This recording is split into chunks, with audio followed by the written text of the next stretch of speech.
আল্লাহ তাআলা দেখেন বান্দাদেরকে মাফ করানোর জন্য, বান্দাদেরকে ক্ষমা করানোর জন্য আল্লাহ তাআলা কতভাবে বান্দাদেরকে উৎসাহিত করেন, আল্লাহ কতভাবে বান্দাদেরকে বুঝানোর চেষ্টা করেন। বুঝিয়ে বুঝিয়ে হলেও আল্লাহ তাআলা চেষ্টা করেন বান্দাগুলাকে কোনো মতে মাফ করানো যায় কিনা। সারাক্ষণ আল্লাহ তাআলা বান্দাদেরকে নিয়ে ফিকির, বান্দাদেরকে নিয়ে চিন্তা, এই বান্দাগুলাকে কিভাবে জান্নাতের রাস্তায় নিয়ে আসা যায়। ওই ফিকিরের কারণে আল্লাহ তাআলা যুগে যুগে নবী রাসূল পাঠিয়েছেন। ওই ফিকিরের কারণে আল্লাহ তাআলা যুগে যুগে আসমানি কিতাব পাঠিয়েছেন। ওই ফিকিরের কারণে আল্লাহ তাআলা যুগে যুগে উলামায়ে কেরামদেরকে, নবীর ওয়ারিসদেরকে পাঠিয়েছেন। কেন? যেন মানুষদেরকে বুঝিয়ে শুনিয়ে আস্তে আস্তে আল্লাহর পথে নিয়ে আসতে পারে। যেমন ধরেন, কোনো সন্তান যদি বাবার কথা না শোনে, বাবা রাগ করে কিন্তু একসময় এমনও পরিস্থিতিতে চলে যায়, বাবা ধাক্কা দিয়ে সন্তানকে ঘর থেকে বের করে দেয়, যা তুই আমার চোখের সামনে থেকে চলে যা, তোর দুই চোখ আমি দেখতে চাই না, তোর চেহারা আমি দেখতে চাই না, আমার ঘর থেকে চলে যা। এমন করে কি করে না? আচ্ছা বলেন, একজন বাবা যখন তার সন্তানকে এভাবে ঘর থেকে বের করে দেয়, বলেন ওই বাবার অন্তরে কি জ্বালাতন করে কি করে না? বাবার অন্তরে কষ্ট লাগে কি লাগে না? বাবা একদিন দেখে, 2 দিন দেখে, 3 দিন দেখে, সন্তান তো বেহায়ার বেহায়া, সন্তান তো আসতে চায় না, সন্তান বাবার কাছে মাফও চায় না, ক্ষমাও চায় না, সন্তান এদিক সেদিক ঘোরাঘুরি করে। তখন বাবা আস্তে করে কি বলে? বাবা তার মাকে বলে, আরে তোমার সন্তানটাকে একটু বুঝাও, ওরে একটু বুঝাও, ওরে বুঝিয়ে শুনিয়ে বলো যে তুই তোর বাবার কাছে মাপ চা, দেখবি তোর বাবা তোরে মাফ করে দেবে। কথা বলেন, বলে কি বলে না? তখন মা গিয়ে সন্তানকে বলে, দেখ তোর বাবা মুরব্বী মানুষ, তোর বাবা তো বড়, তোর বাপ তো অন্যায় তো তোর, তুই গিয়ে বাবার কাছে মাপ চা, দেখবি তোর বাবা তোরে মাফ করে দিবে, দেখবি ঠিক হয়ে যাবে। কথা বলেন, এমন করে কি করে না? এরপরে সন্তান যখন বাবার পায়ের কাছে এসে বলে যে বাবা আমি ভুল করেছি, আমাকে মাফ করে দেন, বলেন তো পৃথিবীতে এমন কোন পাষাণ বাবা হতে পারে যে তাকে মাফ করবে না? এমন পাষাণ বাবা কি হতে পারে যে তাকে মাফ করবে না? প্রত্যেকটা বাবা তাকে মাফ করে দেয়। আগামীকাল এমনও হতে পারে ওই বান্দার কিছুই নাই, তো এটাকে তো সফলতা বলে না।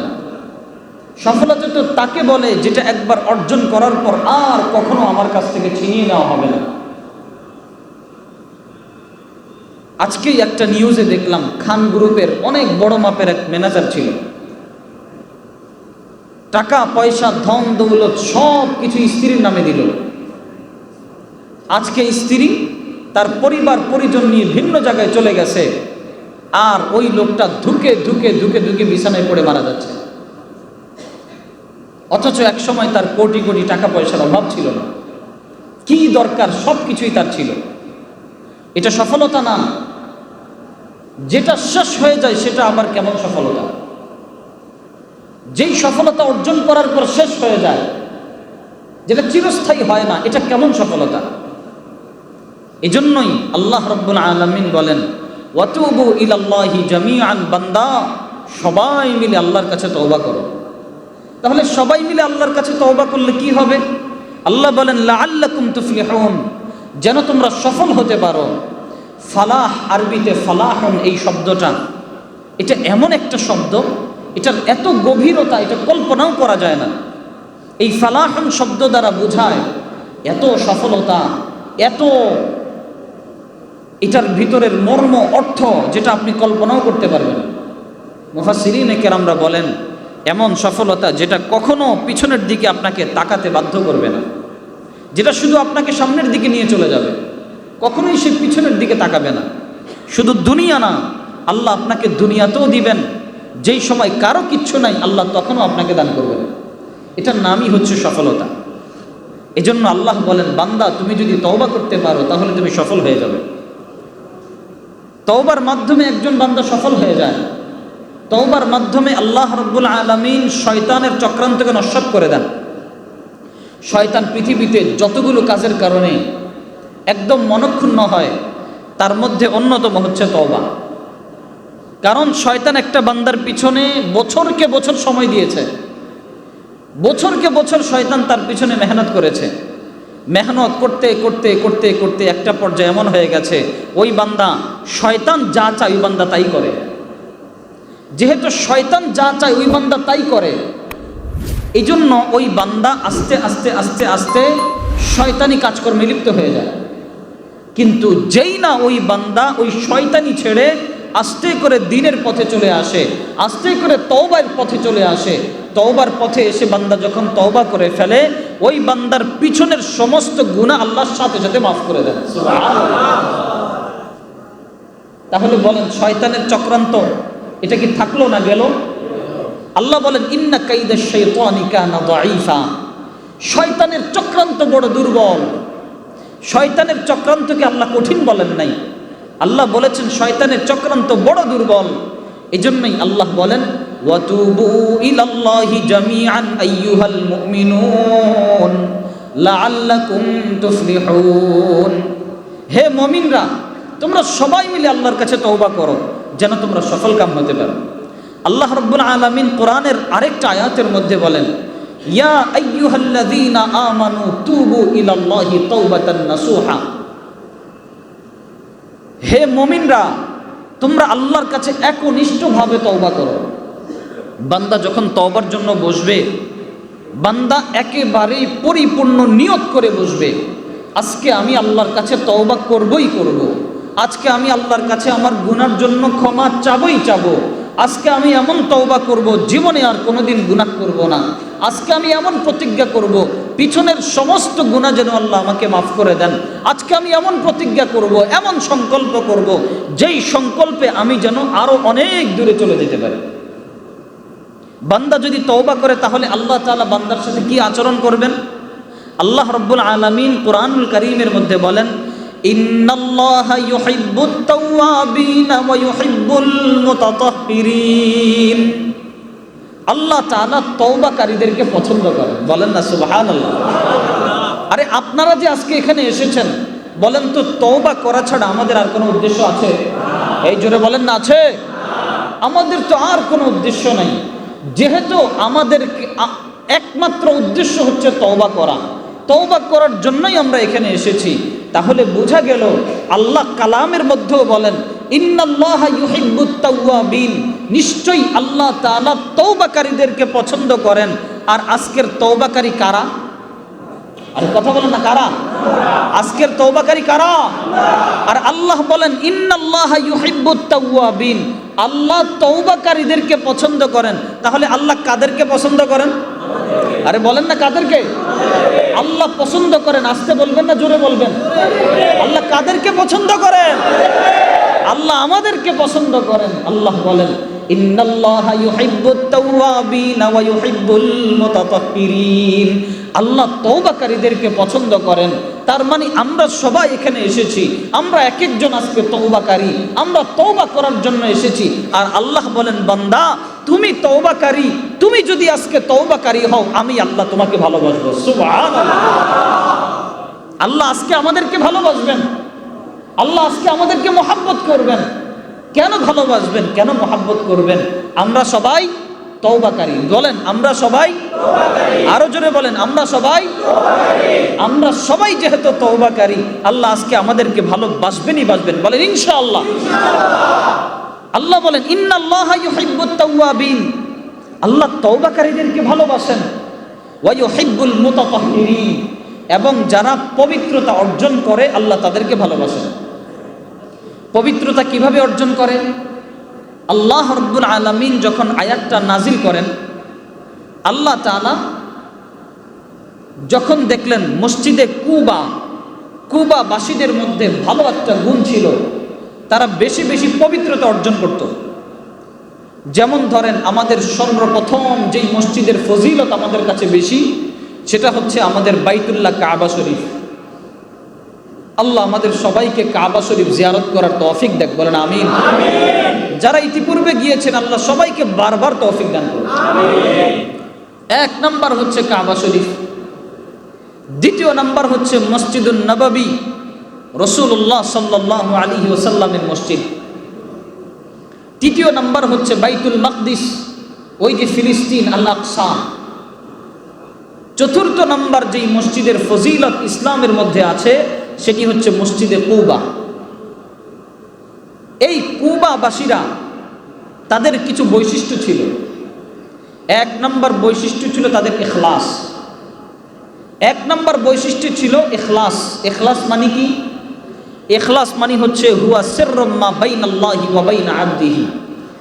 ইখলাস হচ্ছে এমন একটা গোপন রহস্যের নাম যেটা একমাত্র বান্দা জানবে আর বান্দার রব জানবে।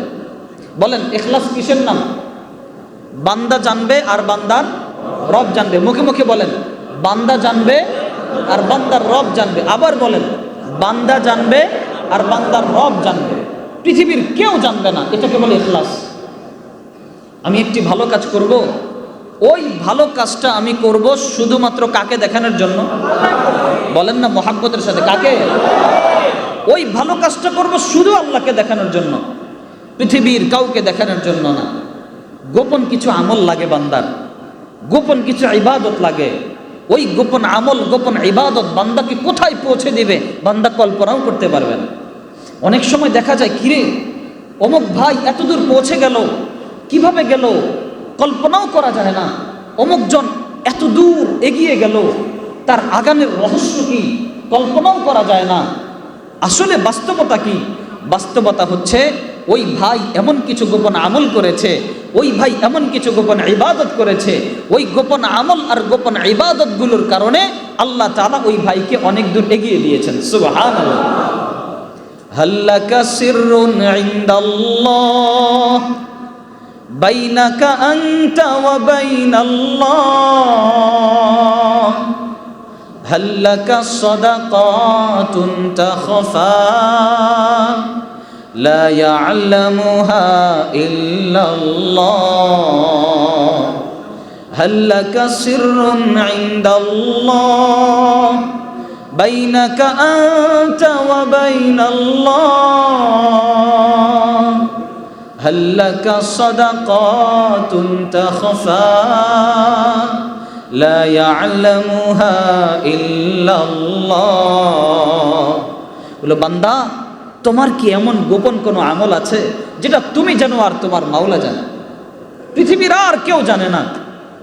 বান্দা, তোমার এমন কোনো গোপন দান আছে যেই দান তুমি করেছো আর তোমার মাওলা জানে, আর কেউ জানে না। যেই বান্দা গোপন ইবাদত করতে শিখে গেছে, যেই বান্দা গোপন দান করতে শিখে গেছে, ওই বান্দা পৃথিবীতে বড় কোনো বিপদে পড়ে না, ওই বান্দা পৃথিবীতে বড় কোনো মুসিবতে পড়ে না। তার কারণ ওই গোপন দানের উসিলায়, ওই গোপন ইবাদতের উসিলায় যখন সে মারাত্মক ধরনের কোনো বিপদে পড়ে, ওই বান্দা তখন আল্লাহকে বলে, আল্লাহ আমি তো তোমাকে রাজি খুশি করার জন্য সব কাজ করি। আল্লাহ অমুক দিন ওই কাজটা করেছি সেটা তোমাকে রাজি করানোর জন্য। আল্লাহ অমুক দিন ওই জায়গায় দান খয়রাত করেছি, আল্লাহ সেটাও তোমাকে রাজি খুশি করানোর জন্য। আল্লাহ তোমাকে রাজি খুশি করানো ছাড়া আমার আর কোনো উদ্দেশ্যই নাই। মাওলা তুমি আমাকে একটু হেফাজত করো, আল্লাহ তুমি আমাকে একটু বাঁচায়া দাও। ওই আল্লাহ রাব্বুল আলামিন চিন্তা করে, আসলেই তো বান্দা ইবাদত করে আমার জন্য, বান্দা ইবাদত করে আমাকে দেখানোর জন্য। পৃথিবীর কোনো মানুষকে বলে না, পৃথিবীর কাউকে জানায় না, যা বান্দা আজকে তোর কথা শুনে তোর সমস্ত চাহিদা আমি পূরণ করে দিলাম। সুবহানাল্লাহ। এটা হচ্ছে গোপন ইবাদতের বৈশিষ্ট্য, এটা হচ্ছে গোপন আমলের বৈশিষ্ট্য। যে বান্দা গোপন আমল করতে শিখে গেছে, ওই বান্দা পৃথিবীতে কোথাও ঠেকবে না, ওই বান্দা ঠেকার বস্তুই আসে না। বান্দা যখন গোপন আমলের উসিলাগুলো দিয়ে আল্লাহর কাছে চাওয়া শুরু করবে, আল্লাহ ওই বান্দাকে ফিরিয়ে দিতে পারেন। বুখারী শরীফের হাদিস, কয়েকজন বান্দা মিলে এক জায়গায় যাচ্ছিলেন। এখন তীব্র গরমের কারণে একটা গুহার ভিতরে বসেছেন। ওই গুহার ভিতরে যখন বসলেন, উপর থেকে একটা পাথর এসে গুহার মুখটা বন্ধ হয়ে গেল। এখন এরা ভিতরে পেরেশান হয়ে গেল, হায় হায়, এতটুকু তো মানুষের ক্ষমতা নাই যে গুহার বড় পাথর ধাক্কা দিয়ে সরিয়ে দিবে, এই ক্ষমতা তো মানুষের নাই। পরবর্তীতে একজন বলল, ভাই দেখো না তোমাদের কোনো গোপন আমল আছে কিনা, যদি গোপন আমল থাকে ওই আমলের উসিলা দিয়ে আল্লাহর কাছে যাও। এবার একজন চিন্তা করলেন যে হ্যাঁ, আমার একটা গোপন আমল আছে। বলে কি আমল? সেই আমলটা হচ্ছে, আমার বাচ্চা কাচ্চা সবাইকে আমি তেমন খাবার দাবার খাওয়াতে পারি না, সারাদিন ছাগল মেষ এগুলো সব চড়িয়ে আসার পরে যখন আমি একটু দুধ নিয়ে আসি, ওই দুধ সর্বপ্রথম আমার মা বাবাকে খাওয়াই, তারপরে আমার সন্তানদেরকে খাওয়াই। একদিন দেখলাম দুধ নিয়ে আসার পরে আমার মা বাবা ঘুমিয়ে পড়েছে। এখন আমি চিন্তা করলাম, এখন এত আরামের ঘুম ঘুমিয়েছে, আমি যদি জাগাই ঘুমটা তো নষ্ট হয়ে যাবে। এই জন্য আমি আমার মা বাবাকে জাগাই নাই, না জাগিয়ে সারা রাত আমি সেই দুধের গ্লাস নিয়ে দাঁড়িয়েছিলাম কখন আমার মা ঘুম থেকে জাগবে আর আমার মাকে আমি সেই দুধের পানিটা পান করাবো। এদিকে ছোট্ট ছোট্ট বাচ্চারা ক্ষুধার যাতনায় অনেক কান্নাকাটি করেছে, কিন্তু আমার আত্মমর্যাদায় লেগেছে আমার মাকে না খাইয়ে আমি আমার সন্তানদেরকে খাওয়াবো না। পৃথিবীতে এমনও মানুষ আছে যারা সব কিছুর উপর বাবা মাকে প্রাধান্য দেয়। বাবা মাকে যে ব্যক্তি প্রাধান্য দিতে পারবে সব কিছুর উপর, ওই ব্যক্তিও পৃথিবীতে কখনো ঠেকবে না। পৃথিবীর এমন কোনো কাজ নাই যে কাজে সে অসফল হবে, নাকাম হবে। যে ব্যক্তি বাবা মাকে প্রাধান্য দিতে পারবে, সে বাবা মাকে প্রাধান্য দেওয়া মানে আসমানের রহমতের দরজা তার জন্য খুলিয়ে দেওয়া। বাবা মা হচ্ছে এমন জিনিস, আমি তো সবসময় বলি, দুনিয়াতে যার একটা বাবা আছে তার একটা জ্যান্ত জান্নাত আছে, যার একটা মা আছে তার একটা জ্যান্ত জান্নাত আছে। বাবা মাকে যে ব্যক্তি রাজি করাতে পেরেছে সে কোথাও ঠেকবে না, কোথাও ঠেকবে না। সে প্রত্যেকটা জায়গায় আল্লাহ তাকে পার করে দিবে। তো ওই ব্যক্তি চিন্তা করলো সন্তানদেরকে খাওয়াবো না, আগে আমার বাবা মাকে খাওয়াই। বাবা মাকে যদি খাওয়াতে পারি তারপর না হয় সন্তানদেরকে খাওয়াবো। এই বাবা মাকে আগে দুধের পানিটা পান করালেন। যেই না দুধের পানি বাবা মাকে আগে পান করালেন, এরপরে বাচ্চাদেরকে খাওয়ালেন। এই কাজটা আল্লাহর কাছে এত ভালো লেগেছে কল্পনার বাহিরে। ওই বান্দা তখন বললেন, আল্লাহ, ওই দিন যদি আমি এই কাজটা আপনাকে সন্তুষ্ট করার জন্য করে থাকি, আল্লাহ মেহেরবানি করে আপনি আমার এটা সরায় দেন। সাথে সাথে পাথরটা সেই জায়গার থেকে একটু সরে গেল। সুবহানাল্লাহ। আরো দুইজন ছিলেন, তারা তাদের এভাবে গোপন আমলগুলো আল্লাহর কাছে একটা একটা করে বলছিলেন। একটু একটু করে পাথর সরছিল, সরতে সরতে একটা পর্যায়ে পুরো পাথরটাই সরে গেল। সুবহানাল্লাহ। এটা হলো গোপন আমল, এটা হলো গোপন ইবাদত। যেই বান্দা গোপন আমল করতে পারবে, যেই বান্দা গোপন ইবাদত করতে পারবে, ওই বান্দা কোথাও ঠেকবে না। আর যে বান্দা বাবা মাকে রাজি করাতে পারবে, ওই বান্দাও কোথাও ঠেকবে না। যাই হোক, এজন্য বলছিলাম কিছু কিছু গোপন আমল রেখে দেওয়া, কিছু কিছু গোপনে কিছু ইবাদত করে রাখা, কিছু গোপনে দান সৎকার করে রাখা। যেই দান সৎকার মাধ্যমে, ইবাদতের মাধ্যমে আমরা প্রত্যেকে নিজের জন্য একটা কামাইয়ের স্থান রেখে দেওয়া। আল্লাহ আমাদের সবাইকে তৌফিক দান করুক, বলেন আমিন। ওই যে বলছিলাম, পৃথিবীর সর্বপ্রথম সম্মানিত মসজিদ মসজিদুল হারাম বাইতুল্লাহ শরীফ, দ্বিতীয় নম্বর মসজিদুর রসুল, রসুলের মসজিদ মসজিদে নববী, তৃতীয় নম্বর মসজিদে আকসা, চতুর্থ নম্বর মসজিদে কুবা। এই মসজিদে কুবা এটা ইসলামের প্রথম মসজিদ। যেই এলাকায় মসজিদটি ছিল, ওই এলাকার মানুষদের ইখলাস তাকওয়া এত বেশি ছিল, আল্লাহ তাআলা তাদের ব্যাপারে কোরআনের মধ্যে পর্যন্ত আয়াত নাজিল করে দিয়েছেন। ওই ব্যক্তিরা দুইটা কাজ করত। এক নাম্বার, বেশি বেশি তওবা করত, তারা আল্লাহর কাছে বেশি বেশি তওবা করত। দ্বিতীয় নাম্বার আরেকটা কাজ করত, বেশি বেশি পবিত্রতা অর্জন করত। পবিত্রতা অর্জন কিভাবে? যেমন কেউ যদি পেশাব করে, শুধু যদি ঢিলা ব্যবহার করে, এখন তো আর ঢিলা নাই, টিস্যু, আমরা যে টিস্যু ব্যবহার করি, কেউ যদি এমনভাবে টিস্যু ব্যবহার করে, কোনো ধরনের কোনো নাপাকি নাই, নাপাকির কোনো চিহ্ন নাই, নাপাকির কোনো গন্ধ নাই, শুধু টিস্যু ব্যবহার করলেও পবিত্রতা অর্জন হয়ে যাবে। আবার কেউ যদি টিস্যু ব্যবহার না করে, যদি শুধু পানি ব্যবহার করে, পানি ব্যবহারের মাধ্যমে যদি কোনো নাপাকি না থাকে, একদম পরিষ্কার হয়ে যায়, তাহলে টিস্যু ব্যবহার না করলেও চলবে। অর্থাৎ দুইটার যেই কোনো একটা যদি ভালোভাবে অবলম্বন করে তাহলে চলবে। আর যদি মনে করেন কেউ টিস্যু ব্যবহার করলো আবার পানিও ব্যবহার করলো, এরা বেশি পবিত্রতা অর্জন করলো। ওই কুবাবাসীরা একবার ঢিলা ব্যবহার করত, আরেকবার পানি ব্যবহার করত। এই কাজটা আল্লাহ তাআলার কাছে এত ভালো লেগেছে, আল্লাহ তাআলা তাদের জন্য কোরআনুল কারীম আয়াত নাজিল করে দিয়েছেন। সুবহানাল্লাহ।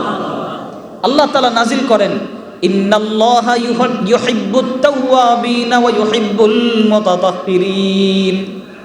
আল্লাহ তাআলা তওবাকারীদেরকে বেশি ভালোবাসেন এবং যারা পবিত্রতা অর্জন করে তাদেরকে বেশি ভালোবাসেন। তার মানে আজকে আমরা যারা আসলাম, বলেন আমরা সবাই তওবাকারী না? তাহলে আমাদেরকে ভালোবাসবেন কে? যেহেতু আমরা তওবাকারী, আমরা আজকে বুক ফুলিয়ে বলতে পারি ইনশাআল্লাহ আমার আল্লাহ আমাকে ভালোবাসেন, মহাব্বত করেন, না হলে আল্লাহ আমাকে আপনাকে তওবার মজলিসে কি আনতেন? বলেন আলহামদুলিল্লাহ। আল্লাহ আমাদের সবার তওবা কবুল করুক, বলেন আমিন। আল্লাহ তাআলা দেখেন বান্দাদেরকে মাফ করানোর জন্য, বান্দাদেরকে ক্ষমা করানোর জন্য আল্লাহ তাআলা কতভাবে বান্দাদেরকে উৎসাহিত করেন, আল্লাহ কতভাবে বান্দাদেরকে বুঝানোর চেষ্টা করেন। বুঝিয়ে বুঝিয়ে হলেও আল্লাহ তাআলা চেষ্টা করেন বান্দাগুলাকে কোনো মতে মাফ করানো যায় কিনা। সারাক্ষণ আল্লাহ তাআলা বান্দাদেরকে নিয়ে ফিকির, বান্দাদেরকে নিয়ে চিন্তা, এই বান্দাগুলাকে কিভাবে জান্নাতের রাস্তায় নিয়ে আসা যায়। ওই ফিকিরের কারণে আল্লাহ তাআলা যুগে যুগে নবী রাসূল পাঠিয়েছেন। ওই ফিকিরের কারণে আল্লাহ তাআলা যুগে যুগে আসমানি কিতাব পাঠিয়েছেন। ওই ফিকিরের কারণে আল্লাহ তাআলা যুগে যুগে উলামায়ে কেরামদেরকে, নবীর ওয়ারিসদেরকে পাঠিয়েছেন। কেন? যেন মানুষদেরকে বুঝিয়ে শুনিয়ে আস্তে আস্তে আল্লাহর পথে নিয়ে আসতে পারে। যেমন ধরেন কোন সন্তান যদি বাবার কথা না শোনে, বাবা রাগ করে কিন্তু এক সময় এমনও পরিস্থিতিতে চলে যায়, বাবা ধাক্কা দিয়ে সন্তানকে ঘর থেকে বের করে দেয়, যা তুই আমার চোখের সামনে থেকে চলে যা, তোর দুই চোখ আমি দেখতে চাই না, তোর চেহারা আমি দেখতে চাই না, আমার ঘর থেকে চলে যা। এমন করে কি করে না? আচ্ছা বলেন, একজন বাবা যখন তার সন্তানকে এভাবে ঘর থেকে বের করে দেয়, বলেন ওই বাবার অন্তরে কি জ্বালাতন করে কি করে না? বাবার অন্তরে কষ্ট লাগে কি লাগে না? বাবা একদিন দেখে, 2 দিন দেখে, 3 দিন দেখে, সন্তান তো বেহায়ার বেহায়া, সন্তান তো আসতে চায় না, সন্তান বাবার কাছে মাফও চায় না, ক্ষমাও চায় না, সন্তান এদিক সেদিক ঘোরাঘুরি করে। তখন বাবা আস্তে করে কি বলে? বাবা তার মাকে বলে, আরে তোমার সন্তানটাকে একটু বুঝাও, ওরে একটু বুঝাও, ওরে বুঝিয়ে শুনিয়ে বলো যে তুই তোর বাবার কাছে মাপ চা, দেখবি তোর বাবা তোরে মাফ করে দেবে। কথা বলেন, বলে কি বলে না? তখন মা গিয়ে সন্তানকে বলে, দেখ তোর বাবা মুরব্বী মানুষ, তোর বাবা তো বড়, তোর বাপ তো অন্যায় তো তোর, তুই গিয়ে বাবার কাছে মাপ চা, দেখবি তোর বাবা তোরে মাফ করে দিবে, দেখবি ঠিক হয়ে যাবে। কথা বলেন, এমন করে কি করে না? এরপরে সন্তান যখন বাবার পায়ের কাছে এসে বলে যে বাবা আমি ভুল করেছি, আমাকে মাফ করে দেন, বলেন তো পৃথিবীতে এমন কোন পাষাণ বাবা হতে পারে যে তাকে মাফ করবে না? এমন পাষাণ বাবা কি হতে পারে যে তাকে মাফ করবে না? প্রত্যেকটা বাবা তাকে মাফ করে দেয়। বান্দা তো এমন নাফরমানের নাফরমান, বান্দা আল্লাহকে ডাকেই না, আল্লাহর ঘর মসজিদে আসেই না, বান্দা সব সময় দূরে দূরে থাকে। তখন আল্লাহ রাব্বুল আলামিন ওই বান্দাকে আস্তে আস্তে রাজি খুশি করানোর জন্য, ওই বান্দাকে দ্বীনের পথে আনানোর জন্য আল্লাহ তাআলা মাঝে মাঝে বলতে থাকে, মাঝে মাঝে নবী পাঠান, মাঝে মাঝে রসুল পাঠান, মাঝে মাঝে আসমানি কিতাব পাঠান, মাঝে মাঝে ওলামায়ে কেরামদেরকে পাঠান। ওলামায়ে কেরামরা আস্তে আস্তে উম্মতদেরকে বুঝায়, উম্মতদেরকে বুঝায় বুঝায় তাদেরকে চেষ্টা করে আস্তে আস্তে করে ওই রসুলের হাদিসগুলো, কোরআনের আয়াতগুলো তাদের সামনে পেশ করে, আর সবাইকে অভয় দিতে থাকে, ও ভাই আপনি যদি আল্লাহর কাছে মাফ চান, আল্লাহ আপনাকে মাফ করে দিবে। ও ভাই আপনি আসুন না, একটা বার তওবা করেন না, একটা বার আপনি তওবা করতে দেরি, আল্লাহ তাআলা মাফ করতে দেরি করবেন না। সুবহানাল্লাহ, কেমন দয়ালু আল্লাহ, চিন্তা করে দেখেন। এই যে আজকে যে এখানে বসছি, ভাই আমি তো আমার ইচ্ছায় বসি নাই, আমাকে বসাইছেন কে? ওই আল্লাহ আমাকে এখানে বসাইছেন। আপনারা যে এখানে আসছেন, আপনার মনে হয় আপনার ইচ্ছা আপনি এখানে আসছেন, আপনাকে আনছেন কে? ওই আল্লাহ আপনাকে আনছেন, আমাকে ওই আল্লাহ বসাইছেন, আর আমার মুখ দিয়ে কথাগুলো ওই আল্লাহ বলাইতেছেন। কেন? যেন বান্দাগুলো আস্তে করে আল্লাহর কাছে মাপ চান। ওই বাবা যেমন সন্তানকে বলে, মাকে বলে তোমার ছেলেটাকে বলো আমার কাছে যেন আসে, আমি ওরে মাফ করে দিব, তেমনি ভাবে আল্লাহ তাআলা আমাদের জবান দিয়ে ওই কথাগুলো বের করেন, আর সবাইকে বুঝাইতে বলেন যে বান্দা তুই বুঝা, বান্দা তুই সবাইকে বল, সবাই যেন আমার কাছে আসে, 2টা হাত তুলে মাপ চায়, আমি আল্লাহ বান্দাদেরকে মাফ করে দেব। আল্লাহু আকবার। এজন্য আল্লাহ কোরআনুল কারীমের মধ্যে বলেন, কুল ইয়া ইবাদিয়াল্লাযীনা আসরাফু আলা আনফুসিহিম লা তাকনাতু মির রাহমাতিল্লাহ। আল্লাহ বলতে থাকেন, ও আমার বান্দারা, কুল ইয়া ইবাদিয়াল্লাযীনা আসরাফু আলা আনফুসিহিম, ও বান্দারা যারা নিজেদের উপর জুলুম করে ফেলেছো, বান্দা যারা নিজেদেরকে ধ্বংস করে দিয়েছো, নিজেদেরকে শেষ করে দিয়েছো, বান্দা সুসংবাদ নাও, লা তাকনাতু মির রাহমাতিল্লাহ, ও বান্দা তুমি আল্লাহর রহমত থেকে নিরাশ হয়ো না। আল্লাহু আকবার। আমার আল্লাহ বারবার ঘোষণা করে বলতেছেন, কুল ইয়া ইবাদিয়াল্লাযীনা আসরাফু আলা আনফুসিহিম, ও বান্দারা যারা নিজেদের উপর জুলুম করে ফেলেছো, নিজেদেরকে শেষ করে দিয়েছো, লা তাকনাতু মির রাহমাতিল্লাহ, আল্লাহর রহমত থেকে নিরাশ হয়ো না। কারণ পৃথিবীর প্রত্যেকটা দরজা যেখানে বন্ধ হয়ে যায়, পৃথিবীর প্রত্যেকটা চেষ্টা যেখানে শেষ হয়ে যায়, সেখান থেকে আমার রবের রহমত শুরু হয়। পৃথিবীর যেখানে প্রত্যেকটা দরজা বন্ধ হয়ে যায়, পৃথিবীর সবার দরজা বন্ধ হয়ে যাক, একজনের দরজা খোলা থাকে সবসময়, তিনি কে? ওই আল্লাহর দরজা কখনো বন্ধ হয় না। রাবিয়া বসরি তিনি যখন রাত্রেবেলা গভীরে তার বাসার ছাদে চলে যেতেন, চতুর্দিকে কাপড় দিয়ে আটকিয়ে দিতেন, জায়নামাজ বিছাই দিতেন, আর বলতে থাকতেন, ইলাহি আনারাতিন নুজুম, ইলাহি আনারাতিন নুজুম ওয়া নামাতিল উয়ুন, ইলাহি আনারাতিন নুজুম ওয়া নামাতিল উয়ুন, وغلقت الملوك أبوابها وخلا كل حبيب بحبيبه وهذا مقامي بين يديك يا ربي وهذا مقامي بين يديك يا ربي। রাবিয়া বসরি জায়নামাজটা বিছিয়ে দিয়ে বলতে থাকতেন, ইলাহি আনারাতিন নুজুম, ও আল্লাহ আপনি তাকিয়ে দেখেন না, আসমানের তারকা রাজিরা মিটমিট করে জ্বলছে, ওয়ানামাতিল উয়ুন, সমস্ত মানুষের চোখগুলো ঘুমিয়ে গেছে, ওয়াগাল্লাকাতিল মুলুকু আবওয়াবাহা, প্রত্যেকটা রাজা বাদশারা তাদের দরজাগুলো বন্ধ করে শুয়ে আছে, ওয়াহাযা মাকামি, ও আল্লাহ আপনি দেখেন না, আমাকে একটু তাকায় দেখেন, পৃথিবীর প্রত্যেকটা ভালোবাসার মানুষ একে অপরের সাথে বিছানায় শুয়ে আছে, ওয়াহাযা মাকামি বাইনা ইয়াদাইকা ইয়া রাব্বি, ও আল্লাহ আপনি আমি রাবিয়া বসরিকে একটু তাকায় দেখেন, আমি তো শুধু আপনার জায়নামাজে আপনার ইশক ও মহব্বতে পড়ে আছি। আল্লাহু আকবার। দেখেন কি পরিমাণ ভালোবাসা, কি পরিমাণ মহব্বত ছিল। আজকে তো আমরা আল্লাহর কাছে দোয়া করি, দোয়া করি কেমনে দোয়া করি? ওই যে ধরেন হোটেলে গেলাম, হোটেলে যাওয়ার পরে বলি, এই সবজি দিবা, আলু ভাজি দিবা, ডাল দিবা, গ্রিল দিবা, নান দিবা, তাড়াতাড়ি করো। আমাদের দোয়ার স্টাইল এরকম যে আল্লাহ আমি বিপদে আসি, আল্লাহ আপনি উদ্ধার করে দেন, আল্লাহ মুসিবতে আসি আপনি মাফ করে দেন, আল্লাহ আমার টাকা লাগবে আপনি দিয়ে দেন, আল্লাহ যা কিছু দরকার আপনি মেহেরবানি করে সব কিছু করে দেন। আমাদের দোয়ার স্টাইল এরকম। ঠিক হোটেলে গিয়ে যেমনি ওই যে আলুর চপ সিঙ্গারা বেগুনি চাই, এই তাড়াতাড়ি আলুর চপ বেগুনি সিঙ্গারা প্যাকেট করো, আমাদের অবস্থা ঠিক এরকম, আল্লাহ এটা দাও সেটা দাও, এই দাও সেই দাও। আরে দোয়া মানেটা কি? আরে দোয়া তো হচ্ছে আল্লাহর সাথে কথা বলা। দোয়া মানে কি? দোয়া তো হচ্ছে আল্লাহর সাথে গোপনে নিজের মনের ভাবটা পেশ করা। দোয়া মানে কি? দোয়া মানে তো হচ্ছে আমার আল্লাহর সাথে আমি প্রেম আলাপ করা। বাবা অনেক সময় সন্তানদেরকে গুরুত্বপূর্ণ বিষয় বোঝানোর জন্য ডাক দেয়, বাবা এদিকে আসো, তোমাদের সাথে একটু কথা আছে। সন্তানরা সবাই গোল হয়ে বসে, এরপরে বাবা আস্তে আস্তে করে একটা একটা করে করে সন্তানদের সাথে কথা বলতে থাকে, সন্তানরাও তার সাথে কথা বলতে থাকে। বলেন এই কথা আর হাঁটতে চলতে ফিরার কথা দুইটা কি এক হতে পারে? ঠিক তেমনি ভাবে আমরা যে দোয়া করি, দোয়ায় কোনো প্রাণ নাই, দোয়ায় কোনো রূহ নাই, দোয়ার মধ্যে কোনো ভালোবাসার আদান প্রদান নাই, দোয়ার মধ্যে হৃদয় কখনো আল্লাহর সাথে মিলানের কোনো কাজ নাই। বাস এই মন চাইছে আল্লাহ এটা দেন সেটা দেন, এই দেন সেই দেন, এভাবে কখনো দোয়া কবুল হয় না।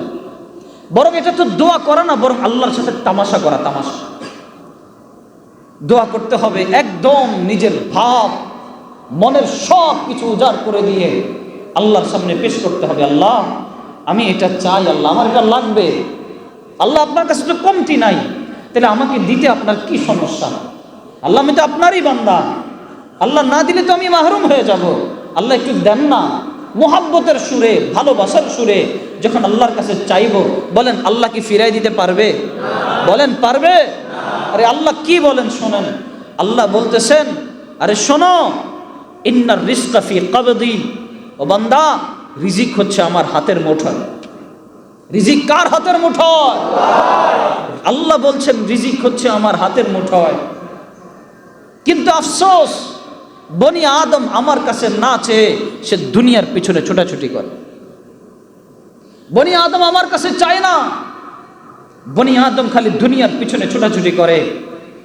ঠিক 7 আসমানের উপরে আরশে আজিমের সাথে আল্লাহ রাব্বুল আলামিনের যে দরজা লাগানো, রিজিকের দরজা 7 আসমানের উপর থেকে আসে।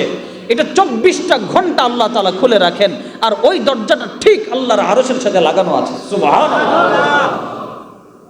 বান্দা যদি দুনিয়ার পিছনে ছুটাছুটি না করে আগে আল্লাহর কাছে চেয়ে নেয় যে আল্লাহ আপনি আমাকে দেন, আল্লাহ বলেন ইন্নার রিজকা ফি কবদি, বান্দা রিজিক তো আমার হাতের মুঠোয়, সুতরাং যার মনে চায় সে আমার কাছ থেকে রিজিক চেয়ে নাও। সুবহানাল্লাহ। আল্লাহ রিজিক চেয়ে নিতে বলছে। আর আমরাও বুঝি রিজিক মানে টাকা পয়সা, আমরাও বুঝি রিজিক মানে বাড়ি গাড়ি, আমরাও বুঝি রিজিক মানে মনে হয় আরামে চলা, ভালোভাবে চলা। সব বিষয় এটা রিজিক না, এটা রিজিকের একটা প্রকার, রিজিকের একটা মাধ্যম। আরামে আপনি ঘুমাতে পারেন, এটাও আল্লাহর একটা রিজিক। যে ঘুমাতে পারে না তাকে গিয়ে জিজ্ঞেস করেন তার কাছে কেমন লাগে। যার ঘুম আসে না তাকে গিয়ে জিজ্ঞেস করেন, যার ঘুমের ওষুধ খেয়ে ঘুমানো লাগে তাকে গিয়ে জিজ্ঞেস করেন ঘুমটা কত বড় রিজিক। সে বলবে তুই আমার সারা পৃথিবী নিয়ে যা, আমাকে একটু ঘুমাতে দে। এক তাবলিগ জামাত গিয়েছে ইউরোপের একটা দেশের মধ্যে। সেখানে যাওয়ার পরে এই বান্দাগুলো যখন মানুষদেরকে দরজার সামনে নক করে আর বলে কোনো পুরুষ মানুষ থাকলে একটু বাইরে আসেন, এই কথা বলে ভিতর থেকে বাইরে নিয়ে আসে, এনে তখন আস্তে আস্তে বুঝাতে থাকে, দিন বুঝায়। যেই না দরজা নক করলো, লোকটার গেছে মেজাজ গরম হয়ে, ওই লোকটা ঘাট ধাক্কা দিয়ে বের করে দিল। কিন্তু আশ্চর্য হয়ে গেল যে যেই ব্যক্তিকে ঘাট ধাক্কা দিয়ে বের করে দিল তার পাশে আরো 2-3টা মানুষ দাঁড়িয়ে আছে। এই মানুষগুলো এত ক্লান্ত ছিল, এত পরিশ্রান্ত ছিল, এরা সবাই দাঁড়িয়ে দাঁড়িয়ে দেয়ালের সাথে হেলান দিয়ে ঘুমাচ্ছে। এই লোকে এই দৃশ্য দেখে দাঁড়িয়ে গেল, বলল আগে আমাকে বলো তোমরা এমন কোন ওষুধটা খাও যেই ওষুধের কারণে এইভাবে তোমরা ঘুমাচ্ছ। ওই লোক বলল আমরা তো তেমন কোনো ওষুধ খাই না। আমির সাহেব বুঝে গেছে সমস্যা কোন জায়গায়। বলে হ্যাঁ এই ওষুধ আমার কাছে আসেন, আপনি যদি আমার সাথে যেতে পারেন, যা যা বলবো যদি তা তা শোনেন, তাহলে আপনাকে আমি ওষুধ দিব। বলে ঠিক আছে, ভালো কথা। এই কথা বলার পরে তাকে ওষুধ দিবে। ওই ওষুধের লোভে লোভে ঘর থেকে বের হইছে। বের হওয়ার পরে তাকে ওযু করিয়েছে, সুন্দর করে কালিমা টালিমা পড়িয়ে মসজিদের মধ্যে এনে ওই যে কিতাব তালিম করে তালিমের মধ্যে বসায় দিয়েছে। একজনে তালিম করতে শুরু, আর একটু পরে দেখলো যেই লোকটা মাত্র এসে বসছে একটু পরেই ঘুম শুরু হয়ে গেছে। এখন যখন ঘুমাতে ঘুমাতে অবস্থা খারাপ, ওই লোকটার 1 সপ্তাহ ধরে ঘুম হয় না, কোনো ঘুমের ওষুধ কাজে লাগে না। কারণ যেখানে আল্লাহ রাব্বুল আলামিনের কথা চলে, রসুলের হাদিসের আলোচনা চলে, সেখানে রহমত নাজিল করেন কে? আল্লাহ রহমত নাজিল করে দেন। এখন বসে বসে ঝিমানো শুরু, আস্তে করে একটা বালিশ দিয়ে তাকে লম্বা করে শোয়াই দিস। একদম 2-3 ঘন্টা নন স্টপ ঘুমাইছে। যখন 2-3 ঘন্টা নন স্টপ সে ঘুমালো, ঘুম থেকে উঠে দেখে ব্রেন ফ্রেশ, সবকিছু ফ্রেশ। এবার তো সবার হাতে পায়ে ধরে মাপ চায় যে ভাই আপনি আমাকে মাফ করে দিন, আমি আপনাদেরকে বুঝতে পারি নাই, বড় খারাপ ব্যবহার করেছি, আপনি আমাকে মাফ করে দিয়েন। আর কোনো কথা নাই, এই বাড়ি গাড়ি সব ফেলে দিলাম, গাড়ি নিয়ে আপনাদের সাথে রওনা দিয়ে দিলাম। সুবহানাল্লাহ। বলেন তো ঘুম আল্লাহর রিজিক কি রিজিক না? বলেন আল্লাহর ছোট রিজিক না অনেক বড় রিজিক? অনেক বড় রিজিক। যে ব্যক্তি ঠিকমতো ঘুমাতে পারে না, ওরে গিয়ে জিজ্ঞেস করেন তার কেমন লাগে। তা আমরা রিজিক মানি বুঝি টাকা পয়সা, রিজিক মানি বুঝি সম্পদ না। সম্পদ একমাত্র রিজিক না, ঠিকমতো ঘুমাতে পারা এটাও একটা অনেক বড় রিজিক। একজন নেককার স্ত্রী ঘরের মধ্যে থাকা, এটা আল্লাহর অনেক বড় রিজিক। একজন নামাজি স্ত্রী পাওয়া, এটা আল্লাহর অনেক বড় রিজিক। একজন আল্লাহকে ডাকনেওয়ালা স্ত্রী পাওয়া, এটা আল্লাহর অনেক বড় রিজিক। হতে পারে আপনার টাকার রিজিক আছে, এমনও মানুষদেরকে দেখেছি কোটি কোটি টাকার মালিক, রাত হলে স্বামী এক জায়গায় ঘুমায়, স্ত্রী আরেক জায়গায় ঘুমায়। এমন আছে না নাই? অভাব নাই। যত টাকাওয়ালা, যত পয়সাওয়ালা, আরে আমরা তো সবার ভিতরের খবর জানি, কারণ আমাদের কাছে এসে সবাই সবটা বলে দেয়, হুজুর এই পেরেশানিতে আছি, বিপদে আছি।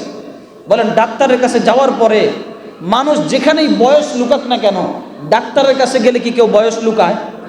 আরে কথা বলে না, লুকায়? চাকুরি বাকুরি ব্যবসা বাণিজ্য প্রতিষ্ঠান সব জায়গার মধ্যে বয়স লুকায়। ডাক্তারের কাছে কাউরে বয়স লুকাইতে দেখছেন? তার কারণ কি? চিন্তা করে এখন যদি বয়সটা একটু কমিয়ে বলি, ওষুধের পাওয়ার যদি কম বেশ করে দেয়, তাইলে তো লাগবো আরেক ঘন্টা করে। কথা বলেন ঠিক কিনা? ওই জায়গায় গিয়ে কেউ কোনো বকিঝুঁকি করে না, ভিতরের পার্টস পাতি যেখানে যেটা দুর্বল, যেখানে যেটা সমস্যা, সব কিছু ডাক্তারের কাছে বলে দেয়। ঠিক যারা চিন্তা করে আমার আসলে সমাধান দরকার, আমার আসলে সলিউশন দরকার, তখন আস্তে করে আমাদের কাছে এসে তার মনের সব আবেগ ব্যথা সব কিছু আমাদের কাছে বলে দেয়। তা আমরা তো দেখি এমন অনেক কোটিপতি, অনেক টাকা বলা এমন মানুষ আছে, স্ত্রীর সুবিধা না, ঘরের মধ্যে গেলে শান্তি পায় না, বিপদ আর বিপদ, টাকার কোনো অভাব নাই। বলে হুজুর সব কিছু দিয়ে রাখছি তারপরও শান্তি নেই। ওই যে আল্লাহ টাকার রিজিক দিছে, কিন্তু স্ত্রী নামক যে একটা নেককার রিজিক, ওটা আল্লাহ তার কাছ থেকে ছিনিয়ে নিয়ে গেছে। তার মানে টাকা পয়সাই খালি রিজিক না, মানুষ আরামে ঘুমাতে পারা এটা সুন্দর রিজিক, নেককার স্ত্রী পাওয়া এটা অনেক বড় রিজিক, একজন নেককার সন্তান পাওয়া এটাও আল্লাহর অনেক বড় রিজিক। তার কারণ কি? যেই বাবার সন্তান আছে কিন্তু নেককার না, বদকার সন্তান, বলেন ওই বাবা সন্তানের কারণে জায়গায় জায়গায় বেজ্জতি হতে হয় কি হয় না? ওই বাবা যত সম্মানিতই হোক না কেন, ওই সন্তানের কারণে জায়গায় জায়গায় তার ছোট হতে হয়, জায়গায় জায়গায় তার নাক কাটা যায়। কেন? তার একটা নেককার সন্তান নাই। নেককার সন্তান হওয়া এটাও আল্লাহর অনেক বড় রিজিক। নেক সন্তান পাওয়া এটা আল্লাহর অনেক বড় রিজিক। সমাজের মধ্যে একটা সম্মানের স্থানে থাকা, আল্লাহ তাআলা সমাজের মধ্যে ভালো একটা অবস্থানে রাখা, এটাও আল্লাহর একটা রিজিক। এভাবে আল্লাহ তাআলার রিজিকের শেষ নাই। যদি বলতে যাই সারা রাত শেষ হয়ে যাবে। বলেন আল্লাহর রিজিক বর্ণনা করা শেষ হবে? আমরা মনে করি রিজিক মানে টাকা পয়সা। আজকে থেকে খালি রিজিক মানে টাকা পয়সা ভাববো না, আল্লাহর কাছে খালি টাকা পয়সাই চাবো না, বলবো আল্লাহ আপনার দুনিয়াতে যত বরকতের রিজিক আছে আপনি আমাদেরকে দান করেন। বলেন কি বলবো? বলেন আল্লাহ আপনার দুনিয়াতে যত বরকতের রিজিক আছে আপনি আমাদেরকে দান করেন। আবার বলেন কি বলবো? আবার বলেন।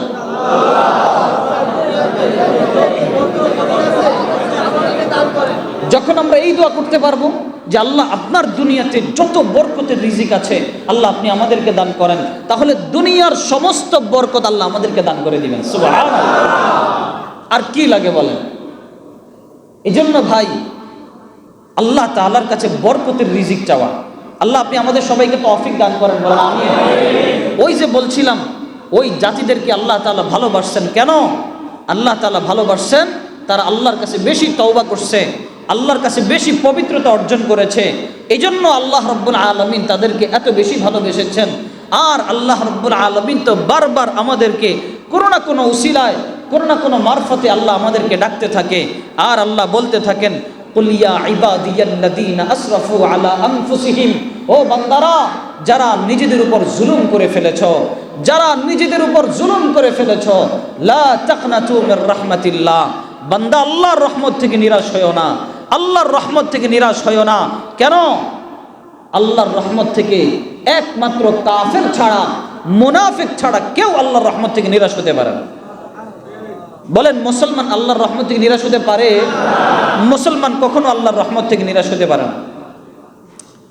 আল্লাহ রাব্বুল আলামিন বান্দাদেরকে তার রহমত থেকে নিরাশ হতে নিষেধ করেছে। যদি কখনো অন্তরের মধ্যে হতাশা চলে আসে, এমন সময় যদি চলে আসে আমার এখন আর কিচ্ছু ভাল লাগে না, আমার কাছে সব কিছু বিষাদ বিষাদ লাগে, আপনি বুঝবেন শয়তানের বড় ফান্দে আপনি পড়ে গেছেন। মানুষ যখন আত্মহত্যা করে, কখন আত্মহত্যা করে মানুষ? যখন মানুষের কাছে আর কিচ্ছু ভাল লাগে না, যখন মানুষের কাছে দুনিয়াটা বিষাদ বিষাদ লাগে, দুনিয়ার কোনো কাজ তার পছন্দ মতো হয় না, সে যেটা করতে যায় দেখে সব কিছু উল্টা হয়ে যায়, তখন বুঝতে হবে সবচাইতে বড় শয়তানের ধোকার মধ্যে সে আছে। মানুষের কাছে যখন বিপদ আসে, মানুষের কাছে যখন মুসিবত আসে, সমস্ত বিপদ বান্দার জন্য গজব না, আবার সমস্ত বিপদ বান্দার জন্য রহমত না। কিছু কিছু বিপদ আছে যেটা বান্দার জন্য রহমত, আবার কিছু কিছু বিপদ আছে যেটা বান্দার জন্য গজব। কোন বিপদ আমাদের জন্য রহমত, কোন বিপদ আমাদের জন্য গজব কিভাবে বুঝবো? যদি দেখা যায় কোনো আমাকে বিপদ আক্রান্ত করেছে, মুসিবত আক্রান্ত করেছে, বিপদ বালা মুসিবত আক্রান্ত করার পরে যদি আমি দেখি আমার ভিতরে হতাশা না আসে, যদি আমি দেখি আমার ভিতরে হয়রানি না আসে, যদি আমি দেখি আমি অস্থির না হয়ে পড়ি, বরং আল্লাহর উপর অগাধ বিশ্বাস ভালোবাসায় আমার ভিতরে যদি এই প্রশান্তি লাভ করেই যে আল্লাহ তুমি আমাকে বিপদ দিয়েছ, আল্লাহ তুমি নিজেই উদ্ধার করবা, মাওলা তুমি আমাকে বিপদ দিয়েছ, তুমি আমাকে বাঁচাই দিবা, পরীক্ষা তুমি আমাকে নিচ্ছ, আল্লাহ তুমি আমাকে আস্তে আস্তে ধৈর্য ধারণ করার তৌফিক দাও, তুমি পরীক্ষা উত্তীর্ণ হওয়ার তৌফিক দাও। মনের মধ্যে যদি বিপদের সাথে সাথে আশা থাকে, মনের মধ্যে যদি বিপদের সাথে সাথে রহমতের একটা দীর্ঘ আশা আল্লাহর কাছে থাকে, তাহলে বুঝতে হবে এই বিপদটা তার জন্য গজব না, এই বিপদটা তার জন্য রহমত। সুবহানাল্লাহ। কিন্তু হ্যাঁ, যদি বিপদ আসার পরে বান্দা যদি হয়রান হয়ে যায়, বিপদ আসার পরে বান্দা যদি পেরেশান হয়ে যায়, বিপদ আসার পরে বান্দা যদি অস্থির হয়ে যায়, বিপদ আসার পরে বান্দার কাছে কিছুই আর ভাল লাগে না, বান্দা সব কিছু ছেড়ে দিতে চায়, তাহলে বুঝতে হবে এটা তার জন্য বিপদ, বড় বিপদ না শুধু, এটা তার জন্য আল্লাহর পক্ষ থেকে গজব, কঠিন গজব আল্লাহর পক্ষ থেকে। কারণ বান্দা যখন হতাশ হয়ে যায়, বান্দা যখন নিরাশ হয়ে যায়, তখন এটা রহমত হতে পারে না, এটা আল্লাহর পক্ষ থেকে গজব হয়ে যায়। কিছু বান্দা হতে পারে অসুস্থতায় ভুগছে, কিছু বান্দা হতে পারে ঋণে ভুগছে, কিছু বান্দা হতে পারে দুনিয়াবি কিছু যায় ঝামেলায় ভুগছে, এটা তার জন্য বিপদ না। কারণ এমনও পৃথিবীতে বান্দা আছে, রাসূলুল্লাহ সাল্লাল্লাহু আলাইহি ওয়াসাল্লাম বলেন, ফামা তাজালুল বালায়া বিররাজুল হাত্তা ইয়ামশিয়া ফিল আরদি ওয়া লাইসা লাহু খাতিআ। এমন কিছু বান্দা দুনিয়ার মধ্যে আছে যারা দুনিয়ার মধ্যে হেঁটে চলে, বিপদে বিপদে জর্জরিত হতে থাকে আর দুনিয়ার মধ্যে হাঁটে। আমার রাসূল বলেন ওই বিপদের কারণে, বালা মুসিবতের কারণে তার গুনাহগুলো সব আল্লাহ তাআলা মাফ করে দেন। বান্দা যখন জমিনে হাঁটে একদম নিষ্পাপ হয়ে বান্দা জমিনে হাঁটতে থাকে। সুবহানাল্লাহ।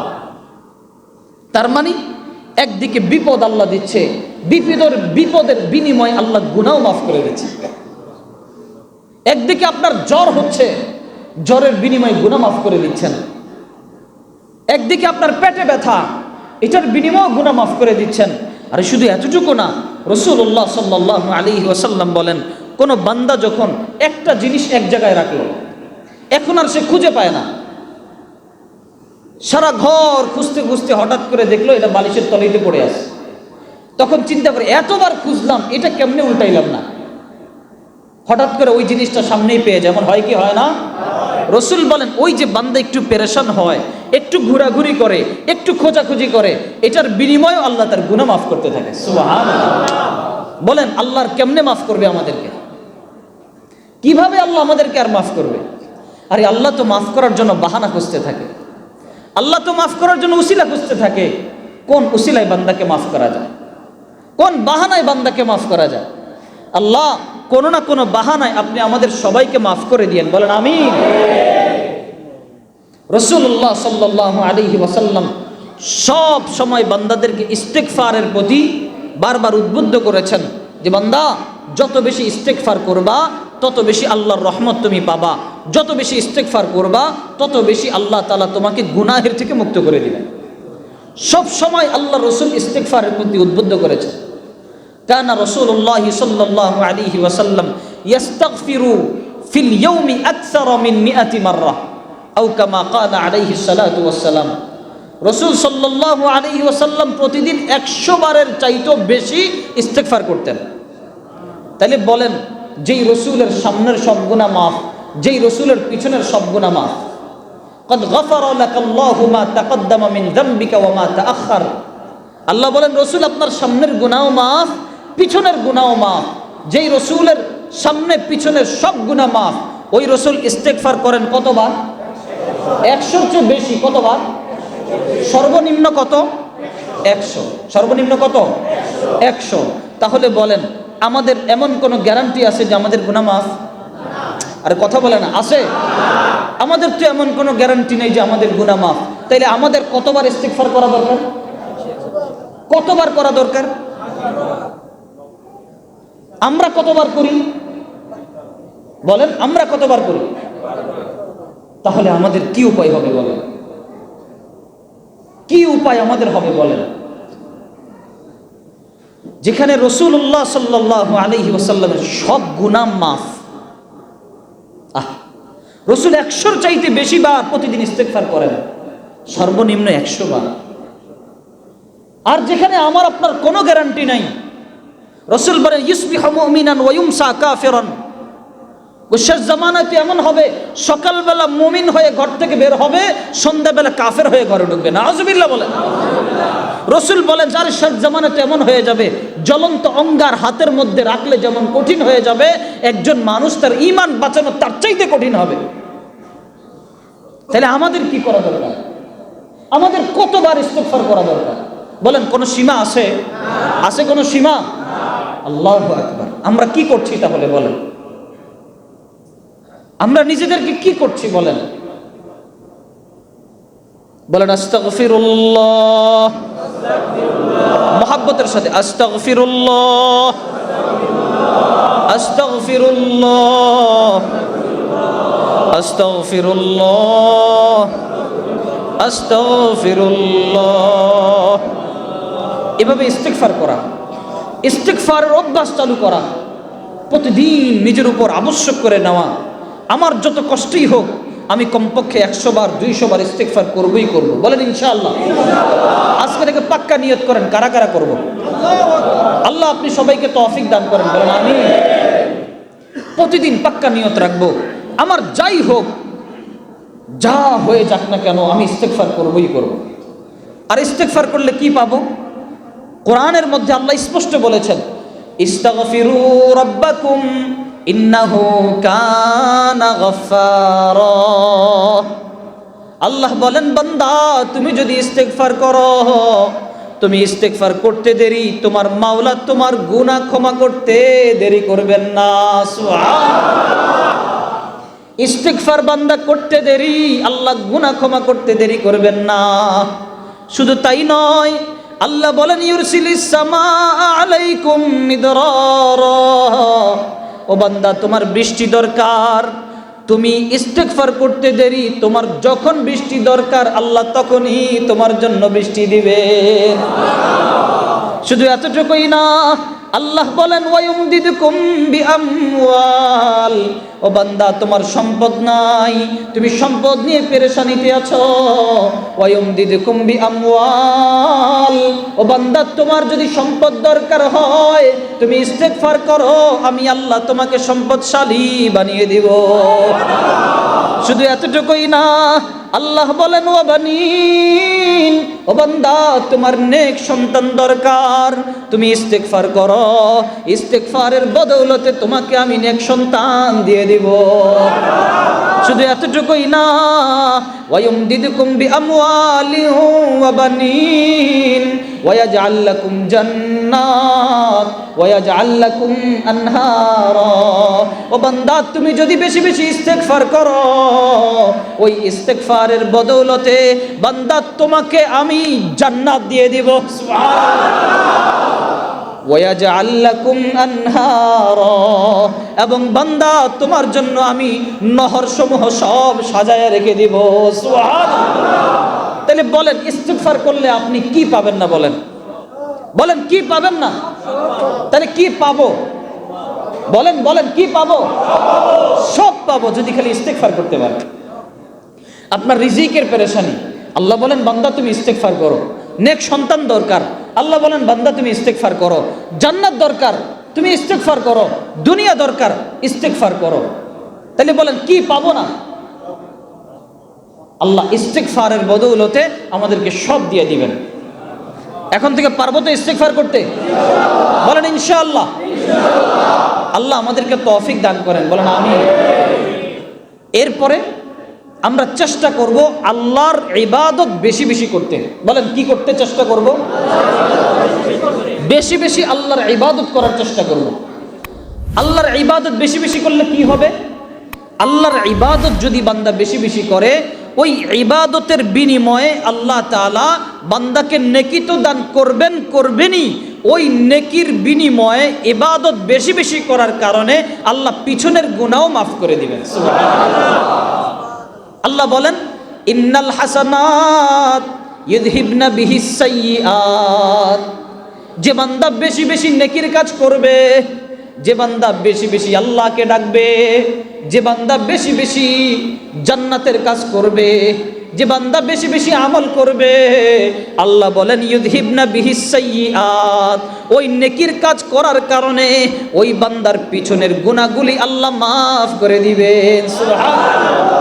শুধু এতটুকুই না, উবাদদিলু সাইয়্যাতিহিম হাসানাত। আল্লাহ আরেক জায়গায় বলেন, বান্দা আমার কাছে মাপ চাইতে দেরি, বান্দা আমার কাছে ক্ষমা চাইতে দেরি, আমি তো বান্দাকে শুধু ক্ষমা করে ক্ষান্ত হই না, বরঞ্চ বান্দার পিছনের যত গুনাহগুলো আছে ওই গুনাহগুলোকে আমি আল্লাহ নেকি দ্বারা পূরণ করে দেই। সুবহানাল্লাহ। আর কি লাগবে বলেন?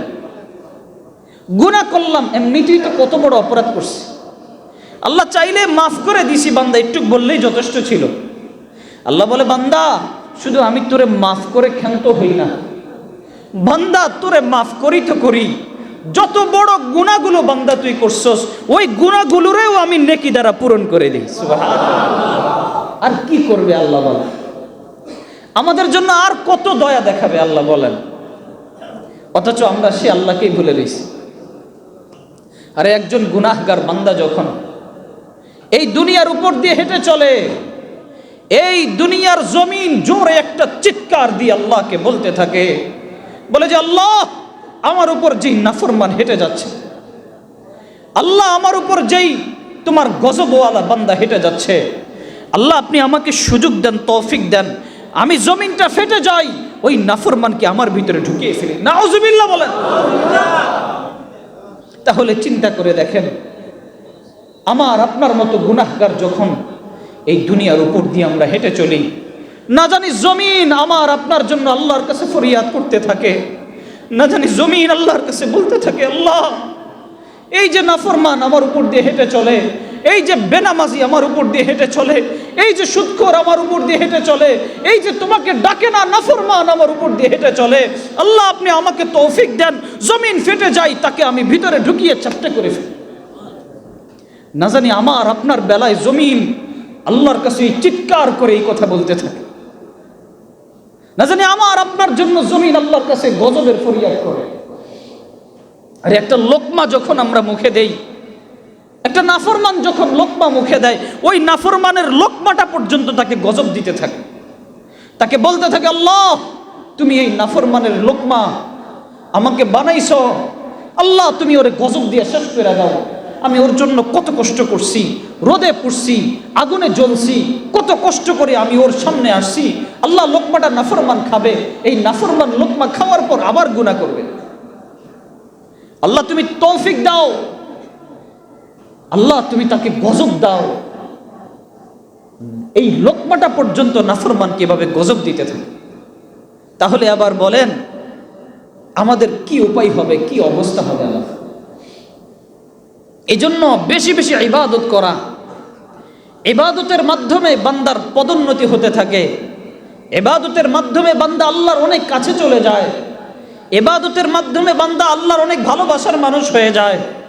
আর ইবাদতের মাধ্যমে বান্দার পিছনের টুটাফাটা গুনাহ যদি থেকেও থাকে, বেশি বেশি ইবাদতের মাধ্যমে আল্লাহ সেগুলোকেও মাফ করে দেন। সুবহানাল্লাহ। বলেন আমরা আল্লাহকে ভালোবাসি কি বাসি না? বলেন ভালোবাসি কি বাসি না? আমরা তো আল্লাহকে ভালোবাসি। এখন কথা হলো, আল্লাহ কি আমাদেরকে ভালোবাসেন? বাসেন? আচ্ছা, আল্লাহ যদি আমাদেরকে ভালো না বাসতেন, ওই যে শুরুতে বলছিলাম, আল্লাহ বলেন ইন্নাল্লাহা ইউহিব্বুত তাওয়াবিন, আল্লাহ তওবাকারীদেরকে ভালোবাসেন। আজকে আমরা সবাই কি? জবান খুলে বলেন সবাই কি? যদি আমরা তওবাকারী হই, আর আমার আল্লাহ বলেন আল্লাহ তওবাকারীদেরকে ভালোবাসেন, তাইলে আমরা সবাই তাহলে আমাদেরকে আল্লাহ ভালোবাসেন কি বাসেন না? বলেন আলহামদুলিল্লাহ। আল্লাহ ভালো না বাসলে এখানে আনতেন না। আল্লাহ ভালোবাসছেন, আমাদের গুনাহ ক্ষমা করাবেন। আল্লাহ চান আমাদেরকে আজকে গুনার থেকে মুক্ত করে দিবেন। এই জন্য আল্লাহ হয়তো আমাদের দিলে ঢুকাই দিয়েছেন, যা বান্দা ওই মসজিদে যা, যা বান্দা তওবার মজলিসে বয়, আজকে তোরে মাফ করে দিব। বলেন না আমিন? আল্লাহ যেন আমাদের সবাইকে মাফ করে দেন। বলেন আমিন। আমরা আল্লাহকে ভালোবাসি। কেমন ভালোবাসি? আল্লাহকে আমাদের সব কিছুর চাইতে বেশি ভালোবাসতে হবে। আল্লাহর ভালোবাসা আমাদের সব কিছুর উপরে থাকতে হবে। রাজি আছেন তো ইনশাআল্লাহ? একটা জিনিস খেয়াল করে দেখেন, এই যে আমরা নামাজ পড়ি, নামাজ পড়ি কার জন্য? আল্লাহ আমাদেরকে কি বলেছেন? বান্দা তুমি যদি নামাজ পড়ো, এই নামাজের বিনিময়ে তোমাকে জান্নাত দিব। কারণ জান্নাতের তালা হচ্ছে নামাজ। জান্নাতের তালা কি? যে ব্যক্তি নামাজ পড়বে না, জান্নাতের তালা কি খুলতে পারবে? পারবে না। তার মানে আল্লাহ আমাদেরকে বলতেছেন যে আল্লাহ বান্দা শোনো, তুমি নামাজ পড়ো, নামাজের পাবন্দি করো, কারণ নামাজ হচ্ছে জান্নাতের তালার চাবি। মিফতাহুল জান্নাতি আস-সালাহ, এই নামাজই হচ্ছে একমাত্র জান্নাতের তালার চাবি। যার নামাজ ঠিক হবে না, ওই ব্যক্তির জান্নাতের তালা খুলবে না। আচ্ছা আপনি বলেন তো, নামাজটা বড় না জান্নাত বড়? কি বড়? দুইটা ভাগ হয়ে গেছে। কেউ বলে নামাজ বড়, কেউ বলে জান্নাত বড়। বলেন নামাজ বড় না জান্নাত বড়? নামাজ বড়। জান্নাতের চাইতেও নামাজ বড়। জান্নাতের চাইতেও কি বড়? আচ্ছা এবার বলেন তো, কাজ বড় না বকশিশ বড়? কি বড়? কাজটা বড়। যেমন ধরেন একজন ইঞ্জিনিয়ার 10 তলা বিল্ডিং করলো। 10 তলা বিল্ডিং করার পরে ওই ইঞ্জিনিয়ারকে যে পুরস্কার দেওয়া হবে, বলেন 10 তলা বিল্ডিং করতে লাগছে 3 কোটি টাকা, ইঞ্জিনিয়ার কি পুরস্কার কত দিবে? 3 কোটি নাকি আরো বেশি? 6 কোটি? কত দিবে? বেশি দিবে না কম দিবে? সর্বোচ্চ 50,000 অথবা 1 লাখ। যাও তোমাকে খুশি হয়ে দিলাম। কথা বলেন, এর চাইতে বেশি কি দিবে? তাহলে আমরা বলি তো, ওই যে ইঞ্জিনিয়ার তার কাজটা করলো, 10 তলা বিল্ডিং দাঁড় করালো, এই বিল্ডিং এর কাজটা বেশি বড় নাকি তার পুরস্কার বেশি বড়? জবান খুলে বলেন কি বড়? কাজটা বেশি বড়। এরপরে আবার আসেন আরেকটু বুঝাই, তার কাজের তুলনায় তার বকশিশ অনেক ছোট। ছোট্ট বাচ্চা এসএসসি পরীক্ষা দিবে, বাপে তাকে বলছে তুমি যদি এসএসসি পরীক্ষা দাও আর যদি তুমি গোল্ডেন A+ পাও, তাহলে তোমার একটা বাইক কিনে দেব। এখন ছেলে তো আকাশে বাতাসে ওড়ে, যুবক বয়সে একটা বাইক পেলে আর তো কিছু লাগে না। এখন মনে করেন ছেলে বন্ধুর সাথে দেখা হয়, দোস্ত বাইক, দোস্ত হুন্ডা কিন্তু আসতেছে। কথা বলেন, বলে কি বলে না? আচ্ছা বলেন তো, বাবা যে তাকে বলল তুমি এসএসসি পরীক্ষায় যদি গোল্ডেন A+ পাও তাহলে তোমাকে আমি একটা বাইক দিব, আচ্ছা বাবা কি তাকে বাইক দেওয়ানোর জন্য কি পড়াচ্ছে? বাবার উদ্দেশ্য কি তাকে বাইক দেওয়া? আর কথা বলে না, বাবার উদ্দেশ্য তাকে বাইক দেওয়া? এই বাইক দেওয়ার জন্যই সে গোল্ডেন A+ পাবে এরকম? বাবার উদ্দেশ্য কি? আর ছেলের উদ্দেশ্য কি? দেখেন ছেলের চোখ তো অনেক ছোট, ওর চিন্তাও ছোট, ও খালি বইয়ের পাতা উল্টায় আর এখন খালি বাইকের ছবি দেখে। একটা করে পাতা উল্টায় দেখে হুন্ডা হুন্ডা হুন্ডা। কিন্তু ও যদিও এই হুন্ডা হুন্ডা দেখছে, বাপে ইতিমধ্যেই মাথার মধ্যে ক্যালকুলেশন করে রেখে দিয়েছে, ছেলে যখন গোল্ডেন A+ পাবে আস্তে করে বড় একটা ইউনিভার্সিটিতে ভর্তি করাবো, সেখান থেকে ভালো স্কলারশিপ নিয়ে সে বিদেশে যাবে, ওখানে যাবে সেখানে যাবে, সে আস্তে আস্তে বড় একটা পদে চলে যাবে। সে যখন গাড়ি ঘোড়াতে চড়তে থাকবে তার পিছনে হাজার হাজার মানুষ থাকবে। দেখেন বাপে চিন্তা করলো 40 বছর পরে, আর ছেলে চিন্তা করে বাইক। ছেলে কি চিন্তা করে? ঠিক তেমনি ভাবে আমাদের বিষয়টা খেয়াল করেন। আমাদেরকে আল্লাহ তাআলা বললেন যে বান্দা তুমি নামাজ পড়ো জান্নাত দিব, তুমি রোজা রাখো জান্নাত দিব, তুমি নেকির কাজ করো জান্নাত দিব। আল্লাহ তাআলা আমাদেরকে খালি বকশিসের কথা শোনাচ্ছেন বারবার, তার মানে আপনার কাছে কি মনে হয় আল্লাহ খালি জান্নাত দেওয়ানের জন্যই কি নামাজ পড়াচ্ছেন? আল্লাহ খালি জান্নাত দেওয়ানের জন্যই কি আমাদেরকে দিনের কাজ করাচ্ছেন? তাহলে এবার বলেন তো, আমাদের জান্নাত এটা আমাদের কি বকশিশ? জান্নাত কি? জোরে বলেন না, জান্নাত কি? আচ্ছা, আমি কি বুঝাইতে পারতেছি আপনাদেরকে? জান্নাতটা কি? বকশিশ। এবার আপনি খেয়াল করে দেখেন, জান্নাত এটা আমাদের জন্য বকশিশ, তার মানে আমরা পড়ি নামাজ, তাহলে নামাজটা বড় হলো না বকশিশটা বড় হলো? নামাজ আমাদের কাজ না? নামাজ কাজ কি না? তার মানে নামাজটা হচ্ছে আমাদের কাজ। এই নামাজটা আমাদের ওই জান্নাতের চাইতেও অনেক বেশি। আল্লাহু আকবার।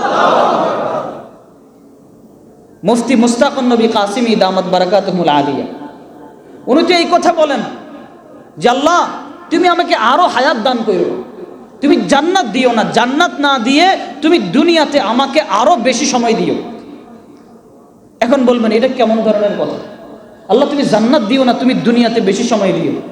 কারণ উনি বলছেন আর জান্নাতে গেলে তো আমি আল্লাহকে ওইভাবে ডাকতে পারবো না, আর ওই ডাকের তো কোনো বিনিময় নাই। বলেন জান্নাতে মৃত্যুর পরে কেউ যদি আজীবন নামাজ পড়ে, বলেন তার আমল নামায় কি একটা নেকি উঠবে? সে মৃত্যুর পরে আজীবন আল্লাহকে ডেকে গেল, আমল নামায় একটা নেকি উঠবে? একটা না, আধা নেকি উঠবে? উঠবে না। আর আমরা যে বেঁচে আছি, আমরা একটাবার আল্লাহু আকবার বলবো, নেকি দিবেন কে? একটাবার সুবহানাল্লাহ বলবো, নেকি দিবেন কে? তার মানে আমার জীবনের, আমার হায়াতের প্রত্যেকটা সেকেন্ড আমার কাছে অনেক দামি। সুবহানাল্লাহ। একটাবার আল্লাহু আকবার বলা এটা আমাদের কাছে অনেক দামি, একটাবার সুবহানাল্লাহ বলা এটা আমাদের কাছে অনেক দামি, ওটা জান্নাতের চাইতেও বেশি দামি। আল্লাহু আকবার। কারণ জান্নাত হচ্ছে আমাদের বকশিশ। জান্নাত কি? আর এটা হচ্ছে আমাদের কাজ। তার মানে আল্লাহ তাআলা আমাকে আপনাকে দিয়ে যে আল্লাহ রাব্বুল আলামিনকে ডাকাচ্ছেন, আমাকে আপনাকে দিয়ে যে আল্লাহ রাব্বুল আলামিনের জিকির করাচ্ছেন, মূলত জান্নাতের আশায় না, মূলত আরেকটা বিষয় এখানে নিহিত আছে। আল্লাহর আরেকটা উদ্দেশ্য নিহিত আছে। সেই উদ্দেশ্য কি? সে উদ্দেশ্য হচ্ছে আল্লাহ পাকের দিদার। সুবহানাল্লাহ বলবেন না? বলেন আল্লাহর দিদার, আল্লাহর সাক্ষাতের চাইতে মুমিনের কাছে কোনো কিছুর দাম হতে পারে? দুলামিয়া বসে আছে, কত বড় আয়োজন, সবাই খানা খায়, সবাই খালি একে অপরকে বলে আজকে ভাত খাইস না, খালি গোশত খা। কথা বলেন, বলে কি বলে না? বলে আরে ভাত তো সবসময় খাস, আজকে খালি গোশত খা। আর দুলামিয়ারে মাঝে মাঝে শালা সম্বন্ধে এসে দুই এক লোকমা মুখের মধ্যে দিলে খায়, না হলে চুপচাপ বসে থাকে। আর সবাই বলে কি, আরে বেকুফ। আরে ওরে যদি ওই সময় কেউ বেকুফ বলে, এটা তো আসলে বলো তোর সামনে পোলাও, রোস্ট, মুরগি, কত কিছু, তুই খাস না কা, তুই তো আসলে একটা বেকুফ। বলেন তো ওই দুলামিয়া বেকুফ নাকি যে তাকে বেকুফ বলে সে বেকুফ? দুলামিয়া কি খাবার জন্য বসে আছে? দুলামিয়া কিসের জন্য বসে আছে? হ্যাঁ, দুলামিয়া তার স্পেশাল ব্যক্তির জন্য বসে আছে। দুলামিয়ার তো খাওয়ার জন্য কোনো আফসোস নাই যে তোরা সবাই খা, আমি তো আমার আসল যে আমার মাসুক তার দিদারের অপেক্ষায় বসে আছি। কথা বলেন ঠিক না? ঠিক তেমনি ভাবে একজন বান্দা দুনিয়াতে আল্লাহর ইবাদত করে, নামাজ পড়ে খালি জান্নাতের আশা নাই, রোজা রাখে খালি জান্নাতের আশার জন্য না, দ্বীনের কাজ করে খালি জান্নাতের আশার জন্য না, বরঞ্চ যিনি আমাকে বানাইছেন, যিনি আমাকে তৈরি করছেন, যিনি আমাকে দুনিয়াতে পাঠাইছেন, তার দিদারের জন্য, তার মোহাব্বতের জন্য, তার ভালোবাসার জন্য। সুবহানাল্লাহ। তাহলে বলেন এখন থেকে ইবাদত কি জান্নাতের জন্য করব না কার জন্য করব? আমরা আল্লাহকে ভালোবাসি, ওই ভালোবাসার জন্য করব। রাজি আছি ইনশাআল্লাহ? এখনের ইবাদত আপনি খেয়াল করে দেখবেন, এতদিন নামাজ পড়ছি জান্নাতের আশায়, এতদিন রোজা রাখছি জান্নাতের আশায় না, এখন নামাজ পড়বো মাওলাকে রাজি করার আশায়, এখন রোজা রাখবো আল্লাহকে রাজি করার আশায়, এখন দিনের কাজ করব কাকে রাজি করার আশায়? এই আল্লাহকে রাজি করার আশায় যদি আপনি নামাজ পড়েন, দেখবেন নামাজের স্বাদ আগের চাইতে 3 গুণ বেড়ে গেছে। আল্লাহকে রাজি করার জন্য যদি আপনি রোজা রাখেন, দেখবেন রোজার স্বাদ আরো 3 গুণ বেড়ে গেছে। আল্লাহকে রাজি করার জন্য যদি আপনি সেজদা দেন, দেখবেন সেজদার স্বাদ আরো বেশি বেড়ে গেছে। কারণ একদিকে বান্দা দুনিয়াতে সেজদা দিবে, কপালটা একদিকে দুনিয়াতে রাখবে, আর ওইদিকে আরশে আজিমে খবর হয়ে যাবে। इधर निकले उधर उनको खबर हो, इधर निकले उधर उनको खबर हो, कोई आंसू तो ऐसा मुअतबर हो। আপনি এখানে জমিনের মধ্যে চোখের পানি ছেড়ে দিবেন, এখানে আপনি ডাকতে দেরি, ওখান থেকে জবাব আসতে দেরি হবে না। সুবহানাল্লাহ। আল্লাহ তাআলা প্রত্যেকটা বান্দার জবাব দেন, প্রত্যেকটা বান্দার প্রতিটা কথার জবাব দেন। যে যত ভালোবাসায়, যে যত মহাব্বতে, যে যত আগ্রহ নিয়ে দিলের গভীর থেকে আল্লাহকে ডাকে, আল্লাহর জবাবটাও তত মহাব্বতের সাথে আসে। এই জন্য আল্লাহকে আমরা ডাকবো মহাব্বতে। বলেন কিসে ডাকবো? আল্লাহকে আমরা ডাকবো কিসে ডাকবো? মহাব্বতে ডাকবো, ভালোবাসায় ডাকবো। দেখবেন ডাকতেও মজা, বলতেও মজা, সবকিছু করতেও মজা। আল্লাহ আপনি আমাদের সবাইকে তৌফিক দান করেন, বলেন আমিন। এবার আসেন, হাদিসের মধ্যে রাসূলুল্লাহ সাল্লাল্লাহু আলাইহি ওয়াসাল্লাম বলেন, পৃথিবীতে দুই শ্রেণীর মানুষ আছে। এক শ্রেণীর মানুষ আল্লাহর কাছে চায় যে আল্লাহ আপনি আমাকে এটা দেন, আল্লাহ আপনি আমাকে ওইটা দেন, আল্লাহ আপনি আমার এই প্রয়োজন পুরা করেন, আল্লাহ আপনি আমাকে ওই প্রয়োজন পুরা করেন। মোট কথা তার যা কিছু লাগে সব সে আল্লাহর কাছে একটা একটা একটা একটা করে চাইতে থাকে। এটা এক শ্রেণীর মানুষ। আবার আরেক শ্রেণীর মানুষ আছে, এরা আল্লাহর কাছে চায় কিন্তু এত বেশি চায় না। এরা আল্লাহকে তার প্রয়োজনের কথা বলে কিন্তু এত বেশি করে না। কিন্তু কি করে? এরা যখন সুযোগ পায় বলতে থাকে সুবহানাল্লাহ। বলেন সুবহানাল্লাহ, সুবহানাল্লাহ, সুবহানাল্লাহ। তারা যখন সুযোগ পায় বলতে থাকে আল্লাহু আকবার, আল্লাহু আকবার, আল্লাহু আকবার। কখনো বলতে থাকে লা ইলাহা ইল্লাল্লাহ, লা ইলাহা ইল্লাল্লাহ, লা ইলাহা ইল্লাল্লাহ, লা ইলাহা ইল্লাল্লাহ, লা ইলাহা ইল্লাল্লাহ, লা ইলাহা ইল্লাল্লাহ। পৃথিবীতে এমন মানুষ আছে যারা সব সময় আল্লাহর কাছে চায় না। যখন সুযোগ পায় কখনো কোরআনুল কারীম পড়তে থাকে, যখন সুযোগ পায় কখনো লা ইলাহা ইল্লাল্লাহ, কখনো সুবহানাল্লাহ, কখনো আলহামদুলিল্লাহ, কখনো আল্লাহু আকবার। সব সময় আল্লাহর জিকিরে ফিকিরে থাকে, সব সময় আল্লাহর নাম ডাকতে থাকে, সব সময় কোরআনুল কারীম পড়তে থাকে, সব সময় রাসূলের হাদিস পড়তে থাকে। আমার আল্লাহ বলেন, যেই সমস্ত বান্দারা আমার কাছে চেয়ে চেয়ে যা নিতে পারে, আমি আল্লাহ ওই বান্দাদেরকে তার চাইতে বেশি দান করে দেই। আচ্ছা বলেন তো আমরা চাই কার জন্য? বুঝে বলেন, চাই কার জন্য? আরে নিজের জন্য চাই। টাকা লাগবে আমার না আল্লাহর? বাড়ি লাগবে আমার না আল্লাহর? আরে আমার কথা বুঝতেছেন আপনারা? একটু কষ্ট হচ্ছে আপনাদের? বলেন টাকা লাগবে আমার না কার? বাড়ি লাগবে আমার না কার? তাহলে আমরা যে আল্লাহর কাছে চাই কার জন্য চাই? নিজের জন্য চাই। আচ্ছা এবার বলেন তো সুবহানাল্লাহ কার? আলহামদুলিল্লাহ কার? লা ইলাহা ইল্লাল্লাহ কার? আচ্ছা কোরআন কার? আল্লাহ দেখতেছে। আরে ঘটনা তো পুরো উল্টা। বান্দা নিজের জন্য কিছু চায় না। বান্দা এই কথা বলে না যে আমাকে আল্লাহ এটা দেন, আমাকে টাকা দেন, আমাকে পয়সা দেন, আমার এটা দরকার, আমার সেটা দরকার। বান্দা এটা বলে না। বান্দা খালি বলে সুবহানাল্লাহ, বান্দা খালি বলে আল্লাহু আকবার, বান্দা খালি বলে লা ইলাহা ইল্লাল্লাহ। বান্দা খালি আমারে ডাকে, আমারে ডাকে। যা বান্দা যারা আমার কাছে, তাদের জন্য চেয়ে যা নিচ্ছে আমি আল্লাহ তোকে আরো ডাবল দিয়ে দিলাম। তাহলে বলেন এবার আল্লাহকে ডাকতে মজা লাগবে কি লাগবে না? লাগবে ভাই। আল্লাহকে ডাকতে এবার আগের চাইতে বেশি ভালো লাগবে কি লাগবে না? বলেন আল্লাহু আকবার। মহব্বতের সাথে বলেন আল্লাহ। সবাই চোখটা বন্ধ রাখেন। লা ইলাহা ইল্লাল্লাহ, লা ইলাহা ইল্লাল্লাহ,